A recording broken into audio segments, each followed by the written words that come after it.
Em Linh xin chào tất cả mọi người. Em Linh đang sinh sống và làm việc tại thành phố Thủ Dầu Một, tỉnh Bình Dương. Bình thường, em Linh hay đi ngang qua bến Bạch Đằng này. Có chú bán bánh bao chỉ ở đây, người Hoa hay gọi là bánh bạc đầu. Món bánh này gắn liền với tuổi thơ của em Linh đó. Hôm nay em Linh thèm quá nên đi mua ăn.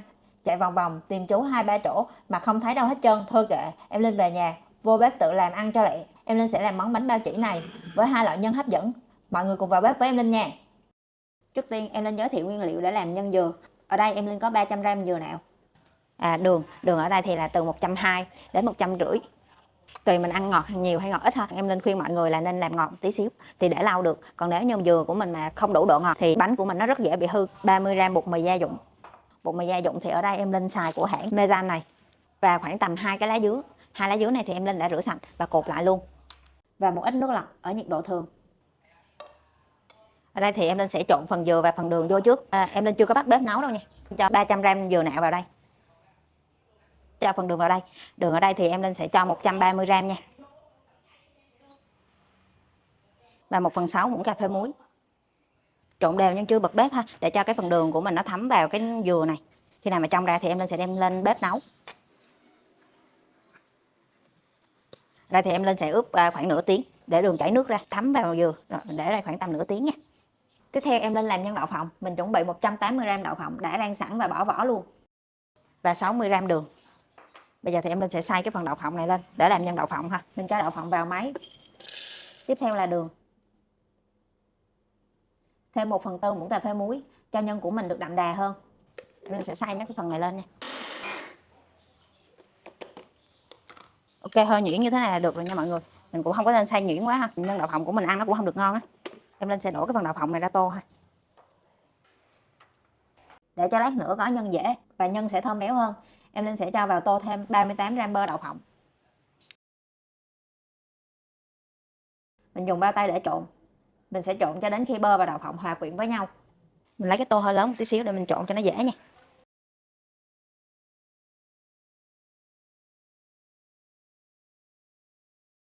Nhân đậu em Linh đã trộn đều rồi, mình sẽ dùng màng bọc lại để lát gói bánh nha. Giờ thì mình sẽ làm tiếp phần nhân dừa. Dừa sau khi mình ngâm được 30 phút thì nó đã bắt đầu tan cái phần đường vào trong dừa rồi ha. Dừa của mình đã bắt đầu trong ra như thế này á, mình sẽ cho nước vào và sên. Em Linh sẽ cho vào đây 300ml nước lọc. Nước này là nước ở nhiệt độ phòng ha. Và bật lửa nhỏ. Để cho cái phần dừa của mình thơm hơn thì em Linh sẽ cho vào đây lá dứa và mình sẽ sên ở lửa nhỏ. Mình sẽ sên cho đến khi nước rút hết vào dừa.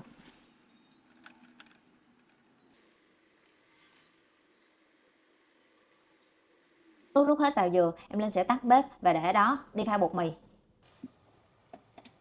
Và em Linh sẽ lấy cái lá dứa này ra luôn. Bây giờ thì em Linh sẽ pha bột mì. Đây em Linh có 30g bột mì. Rồi em Linh sẽ đổ 75ml nước lọc vào đây. Và khuấy đều cho phần bột này nó tan ra.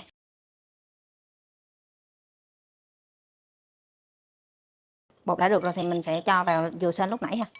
Bột này mình phải khuấy lại trước khi cho vào nha. Rồi mình sẽ tráng sơ lại với chút xíu nước như thế này. Rồi mình sẽ bật bếp. Mở lửa trung bình nhỏ thôi, sau đó sẽ trộn đều lên. Mình sẽ sên tiếp cho đến khi nào phần dừa của mình nó tơi ra, nó không bị bón cục nữa là được.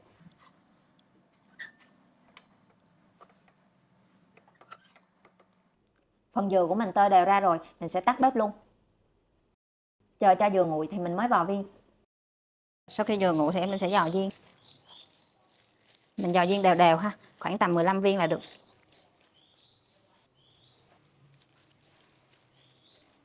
Nhân dừa này của mình sau khi gói có thể ăn được qua hôm sau, mà ít bị chảy nước hơn là nhân đậu phộng.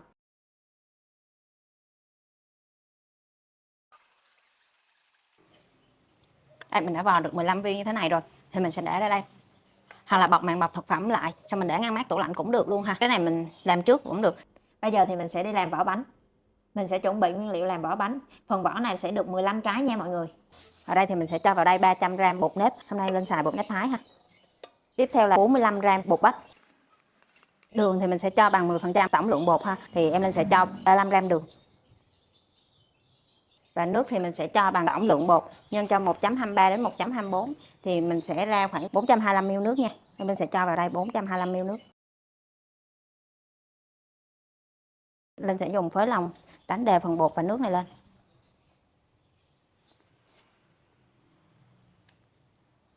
Và mình sẽ cho vào đây 1,5 muỗng canh dầu ăn.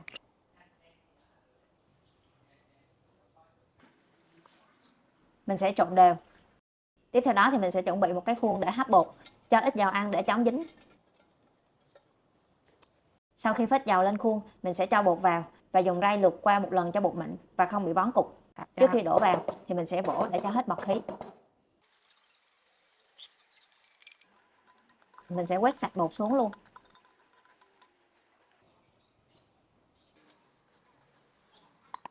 Sau đó mình sẽ dùng phới lòng khuấy nhẹ cho hết bọt khí. Dùng màng bọc bọc lại khuôn cho không bị dính hơi nước khi hấp. Mình sẽ dùng tăm đâm thành nhiều lỗ nhỏ để khi hấp màng bọc sẽ không bị phồng lên. Mình sẽ đem bột đi hấp. Đây thì mình đã bắt một nồi nước sôi rồi. Mình cho khuôn vào hấp. Thời gian hấp là 15 đến 20 phút tùy vào độ dày của bột nha. Để lửa lớn hấp nha. Trong khi chờ hấp thì em Linh sẽ đi làm bột áo. Mình sẽ rang bột gạo để làm bột áo. Ở đây thì mình sẽ dùng 100g bột gạo. Mình sẽ mở lửa trung bình thấp để rang bột. Mình sẽ rang cho đến khi nào cái phần bột của mình nó hơi ngã vàng là được. Cái bột của mình đã được rồi thì mình sẽ tắt bếp luôn ha. Đây, bột của mình hơi ngà ngà là được. Do đèn nhà mình hơi trắng á, nên sẽ hơi khó nhìn nha. Bột gạo này mình có thể rang để dành dùng cho lần sau vẫn được. Sau 15 phút, bột bánh của mình đã chín. Em Linh sẽ lấy khuôn bột ra ngoài. Mình mở màng bọc ra và thử coi bột chín chưa nha. Bột trong lại là chín rồi đó mọi người. Mình sẽ để nguội một tí xíu ha. Sau khi nguội mình cho bột ra tấm nhào bột.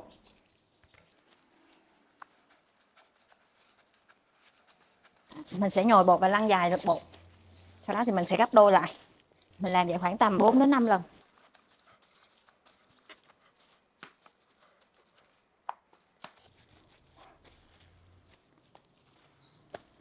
Rồi và bây giờ thì mình sẽ chia bột nha.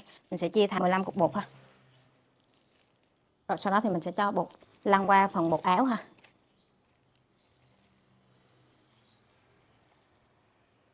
Để cho bột của mình nó không bị dính nha. Mình có thể lăn qua bột áo hết số bột đã chia. Còn không, mình lăn bột tới đâu, cho nhân tới đó cũng được. Sau khi lăn qua bột áo thì mình sẽ nhấn dẹp bột. Mình làm rộng rộng một tí, lát nữa cho nhân sẽ dễ gói hơn. Rồi mình cho nhân dừa vo viên lúc nãy vào. Sau đó mình sẽ tém vỏ bánh lại. Mình cứ túm vỏ bánh lại cho đến khi không thấy nhân nữa là được.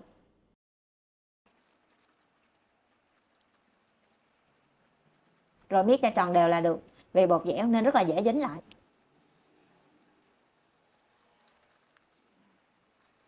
Sau đó mình lăn sơ lại qua thêm một lần bột áo.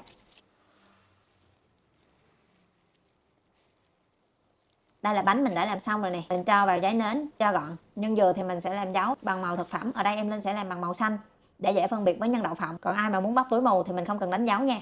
Tiếp theo thì mình làm nhân đậu phộng. Với nhân đậu phộng mình sẽ cho 3 muỗng cà phê nhân đậu phộng vào giữa của bánh. Rồi mình sẽ túm góc lại. Túm góc y như là mình gói bánh bao vậy. Đó. Tay cái thì mình giữ lại nhân ha. Đó.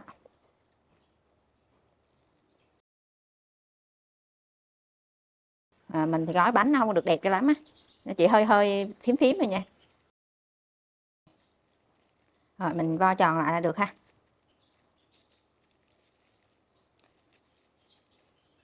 Mình sẽ phủ qua một lớp bột luôn. Bánh này mà không phủ một lớp bột thì nó sẽ bị dính đó nha mọi người. Và mình sẽ làm với những cái còn lại cho đến hết bột. Một mẻ bột như vậy là làm được 15 cái. Mình sẽ nấu thêm một lần bột nữa để làm hết nhân đậu và nhân dừa nha. Em Linh làm 30 cái. Cách làm thì như lúc nãy nên em Linh sẽ không quay thêm nữa. Vì video của mình cũng dài đó mọi người. Em Linh đã làm xong 30 cái bánh bạc đầu rồi. Bánh thì dẻo, nhân thơm ngọt vừa phải. Món bánh gợi lại tuổi thơ của em Linh. Cách làm không quá khó, mọi người lưu về làm thử nha. Bánh bạc đầu này và bánh đúc tiểu hoa là hai món bánh mà trẻ con người Hoa ai cũng biết. Hôm nay em Linh làm bánh bạc đầu rồi. Mấy hôm nữa em Linh sẽ làm bánh đúc tiểu hoa. Mọi người nhớ follow em Linh để nhận thông báo khi em Linh ra món mới nha. Cảm ơn mọi người đã đồng hành cùng với em Linh trong suốt thời gian qua. Hẹn gặp lại mọi người ở những video tiếp theo.